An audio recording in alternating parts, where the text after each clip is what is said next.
Et au terme de cette campagne électorale, on peut se demander quel mandat les Canadiens ont donné à Justin Trudeau et que réserve l'avenir à Erin O'Toole.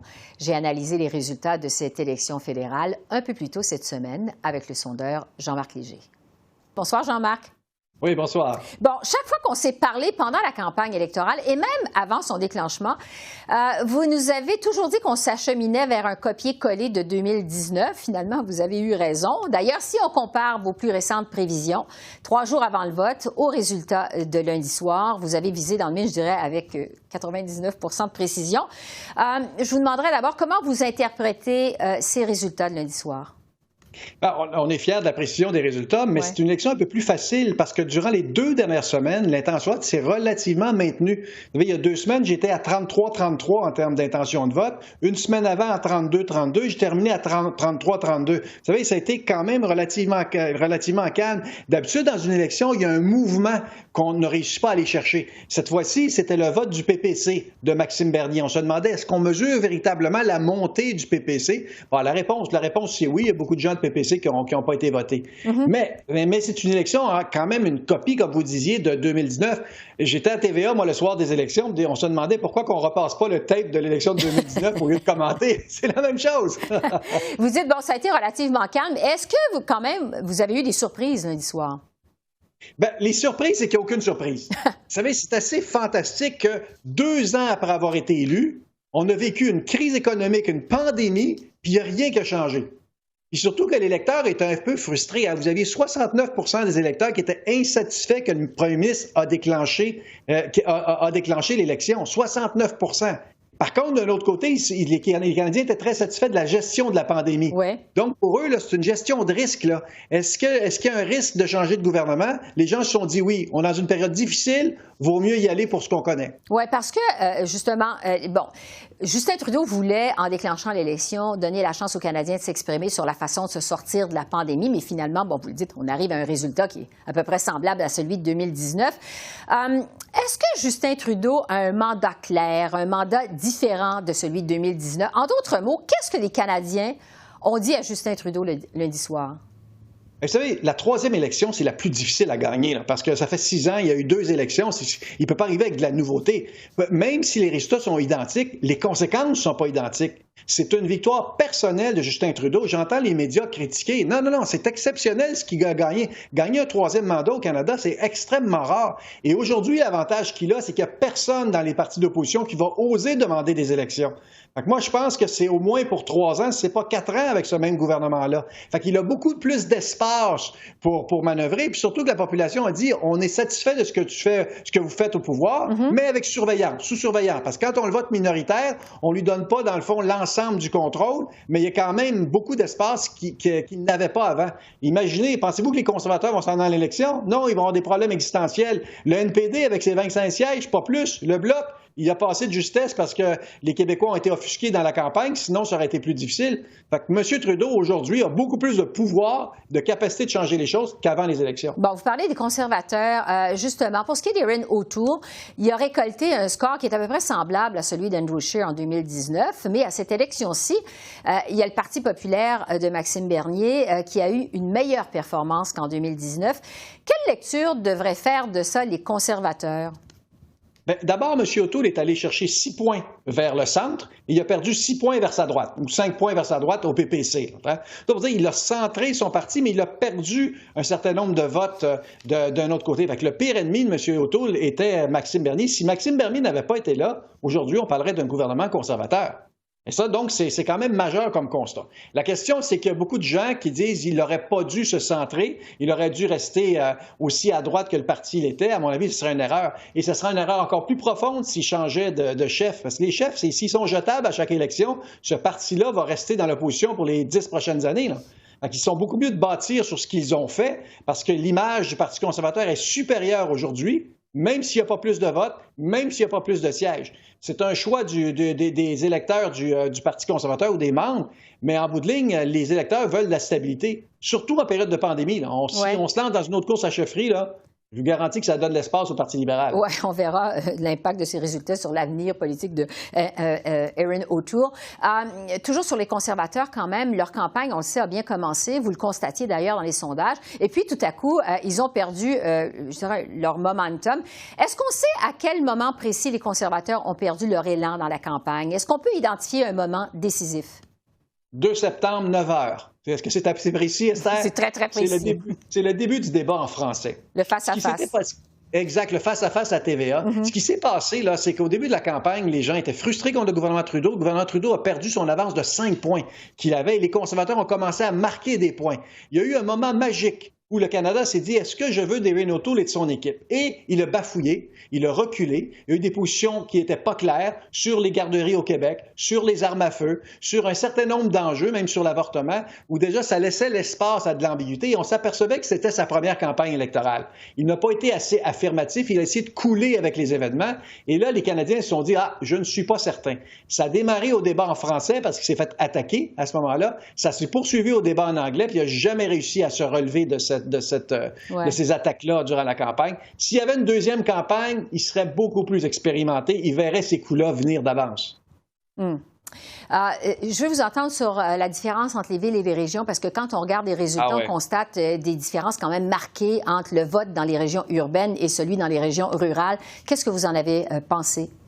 Savez-vous qu'un député sur 2 du Parti libéral actuel, là, 86 sur 158 pour être plus précis, là, pratiquement 1 sur 2, viennent des grandes villes. Vous savez, c'est un parti qui est très urbain. D'ailleurs, là, prenez la ville de Montréal et Laval. 23 comtés, 21 sur 23 sont libérales. La ville de Toronto, 25 sur 25. Dans Vancouver, c'est 8 sur 13, les 5 autres sont du NPD. Les villes sont à gauche. Alors que quand on arrive dans les banlieues, c'est une bataille entre les deux. Quand on arrive dans les campagnes, c'est conservateur. Fait que pour les libéraux, c'est quand même un problème, là. Parce qu'actuellement, leur vote est efficace. Ils ont obtenu 33 des voix, 46 des sièges. Mais ça, là, c'est des petites majorités partout. Là. Si le point de bascule, il n'est pas très loin. Si les conservateurs avaient eu 2 ou 3 de plus, tout aurait été différent.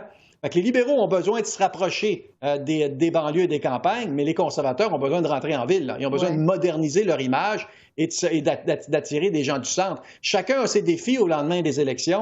Puis même si les résultats sont pareils, les plaques tectoniques ont bougé. Là. Chaque parti doit bouger pour être capable d'être plus proche de l'électeur. En temps de pandémie, Esther, j'avais déjà dit ça, on n'imprime rien sur une feuille qui tremble. Les Canadiens tremblent. C'est pas évident de passer des concepts, des idées, des planifications budgétaires. Mais là, on va sortir tranquillement de la pandémie. C'est là que les partis doivent être beaucoup plus clairs qu'ils l'ont été dans la campagne. Oui, on va souhaiter en sortir le plus rapidement possible. Jean-Marc, sur le Bloc québécois maintenant, le Bloc qui a connu un début de campagne, je dirais, plus lent. Ça décollait pas vraiment au début de la campagne pour le Bloc québécois. Et puis, il y a eu le fameux débat en anglais le 9 septembre sur lequel le Bloc a beaucoup misé. Est-ce que ça a vraiment été décisif que ce débat en anglais pour le Bloc québécois? Moi, je pense que ça a sauvé même le Bloc. Le Bloc perdait 1 par semaine dans mes sondages, là. Avant le débat. Rendu au débat, il y a eu une explosion, surtout que le débat, la synchronicité du débat avec le vote par anticipation qui était le lendemain, fait qu'il y a eu, dans le fond, une réaction très, très forte des Québécois. Et les Québécois sont cyclotimiques. Ils réagissent toujours trop fort. Cyclotimiques, c'est qu'ils vont avec des cycles, puis en fonction de leur passion. Ça a aussi une incidence. Le Bloc en a profité de cette dynamique-là. Ce qui est particulier, par contre, c'est qu'à la fin, étant donné que le chef a parlé de 40 sièges, c'est une impression de demi-victoire du Bloc. Il y a 2 ans, le Bloc a élu 32 sièges. C'était l'euphorie en disant « on est revenu ». Aujourd'hui, il y en a eu plus que 32. On ne sait pas si ça va être 33 ou 34. Là. Il y a encore 2 comtés qui sont entre les deux. Là. Mais c'est comme si c'est une semi-défaite. C'est quand même assez extraordinaire. Ils ont autant ou plus de sièges que le Parti libéral au Québec, à peu près le même niveau au niveau de l'intention de vote. Donc, c'est une force de frappe, mais ils entrent dans le nouveau Parlement comme si c'était sur la défensive à cause de la dynamique de la campagne. Et ça, à mon avis, ils ont beaucoup de questions à se poser parce que s'ils font la même campagne la prochaine fois que ce qu'ils ont fait aujourd'hui, le Bloc va perdre une majorité de sièges. Quant à l'impact du premier ministre François Legault, qui s'est dit, on le sait, en faveur d'un gouvernement minoritaire conservateur en plein milieu de la campagne électorale fédérale, qu'est-ce que vous pouvez nous dire de l'influence de François Legault dans cette élection fédérale? C'est une influence réelle parce que chacun des chefs s'est positionné par rapport à sa plateforme au début de la campagne, selon les exigences du Québec. Il a fait beaucoup de gains avant et pendant la campagne avec les chefs. Le problème, c'est d'avoir un premier ministre provincial qui s'émise dans une campagne fédérale. C'est très hasardeux. Le Parti conservateur avait 19 avant l'appui de François Legault. Ils ont terminé avec 19 Donc, ça n'a pas eu d'impact sur le vote. Il n'a pas réussi à convaincre les électeurs de voter. Par contre, la prise de position de M. Legault, suivie par le débat sur le racisme, est-ce que le Québec est ou non raciste à la question au débat en anglais, ces deux éléments combinés ont propulsé le vote du Bloc. Fait que François Legault, en voulant appuyer le Parti conservateur, a plutôt servi les intérêts du Bloc québécois. Mais aujourd'hui, il se retrouve en position de faiblesse parce que le gouvernement actuel, disons que c'est un gouvernement qui va vouloir que M. Legault paye ses dettes. Il a appuyé le parti d'opposition, ça peut coûter cher. Donc, mais on vit dans une politique réelle. Là. Chaque gouvernement a intérêt à ce que ça fonctionne. Là. Qu'à court terme, disons qu'il va probablement s'en sortir. Ouais. Mais il a usé un peu de sa crédibilité dans cet événement-là. Jean-Marc, on se retrouve donc avec un autre gouvernement minoritaire. Ça pourrait vouloir dire des élections dans 1 an et demi. Je sais que vous disiez tout à l'heure, peut-être dans 3 ans, même dans 4 ans. Je vous demanderais quelle est l'humeur des Canadiens par rapport à la possibilité d'une autre élection, je dirais, assez rapidement, mettons. Le prochain qui demande une élection, là, il va avoir une leçon. Moi, je vous garantis, que ce soit le Parti libéral ou l'autre, là, les Canadiens n'ont pas aimé ça, de voter d'abord une élection quand c'était pas nécessaire, puis surtout en temps de pandémie. Vous savez, on a dépensé 620 millions de dollars pour arriver au même résultat. On aurait pu faire un sondage léger, puis on aurait eu le résultat. Pas besoin de faire tout ça. Vous n'avez pas besoin de déclencher cette campagne-là. Jean-Marc, en terminant, donc, c'est un deuxième gouvernement minoritaire de suite. 2 élections de suite, 2 grands partis qui récoltent environ 30 des intentions de vote, alors que les 2 plus petits partis, le Bloc et le NPD, récoltent des pourcentages qui sont assez élevés. En fait, je vous demanderais, est-ce qu'on est condamné au Canada à vivre avec des gouvernements minoritaires? Bien, c'est des cycles. Les 5 des 7 derniers gouvernements sont minoritaires. Vous savez, la fin de Paul Martin, l'arrivée de Stephen Harper, maintenant celui de M. Trudeau, tout ça a donné des gouvernements minoritaires. Puis les Canadiens, là, sont très à l'aise avec le gouvernement minoritaire. Ouais. Que les gens négocient puis qu'on s'assure qu'on ait une politique de balance. On appelle ça, Esther, la politique de la ceinture et des bretelles. Vous savez, on est en contrôle parce qu'il y a toujours quelqu'un qui surveille quelqu'un d'autre. Les Canadiens sont à l'aise. Ça a donné des résultats, des gouvernements performants. Ça exige d'avoir des ententes avec les autres partis. Ça évite, dans le fond, les extrêmes. La conséquence, c'est qu'on gouverne au centre. Les Canadiens sont au centre. Aujourd'hui, le lendemain des élections, que tu sois conservateur, NPD ou autre, la majorité des Canadiens sont heureux du résultat et on continue à combattre la pandémie. On est bien avec nos ceintures et nos bretelles, finalement. Exactement. Jean-Marc Léger, président de la firme de sondage Léger, on a beaucoup apprécié votre présence et vos lumières aussi pendant cette campagne électorale. Merci beaucoup et on espère vous retrouver bientôt. Merci. Toujours un plaisir, Esther. Au revoir. Au revoir. Bye-bye.